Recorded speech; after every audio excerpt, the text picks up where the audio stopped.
এই যে বাড়া এ আর এ আর ওই যে দাঁড়ানো রয়েছে ওই ছেলেটা, ঠিক আছে? আজকে আমার কাছে ফোন রয়েছে 40,000 টাকা, আমি ওর হাতে দিইনি। ও সেই জন্যে এই ছেলেটা আমাকে বলছে আমার ফোন 1 টাকা হলো তোর থেকে বেশি দামি, ওর ফোনটা 40,799 টাকা নিয়েছে। যাই হোক কোনো ব্যাপার নেই, নিয়েছে ঠিক আছে। আমি বলেছি আমার কাছে ফোন বাদেও 750 টাকা না 1200 টাকা এক্সট্রা রয়েছে। তারপরেও এই ছেলেটা কি করেছে, ও বলছে কি যে আমার কাছে গার্লফ্রেন্ড আছে আর পায়খানার চাবি রয়েছে আমার কাছে। ও বলছে আমার কাছে গার্লফ্রেন্ড আছে, আজকে আমার গার্লফ্রেন্ড নেই বলে এরকম খারাপ মন্তব্য আমাকে নিয়ে। এই ছেলেটা আবার বলেছে যে আমাদের গ্রুপের মধ্যে সব থেকে বেশি চাইছে তুই একা সিঙ্গেল, এই কথা বলেছে। এই যে মুখগুলো দেখে রাখো, এই মুখ দেখা, ওই যে পালিয়ে গেছে, দেখে রাখো মুখগুলো দেখিয়ে রাখো। আরেকটা সুরে বাচ্চা কোথায় গেল?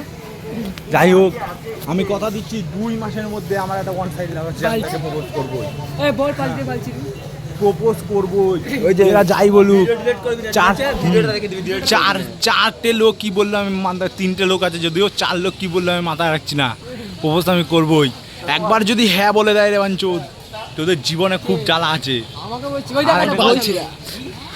তোদের জীবনে খুব জ্বালা আছে দেখে নি।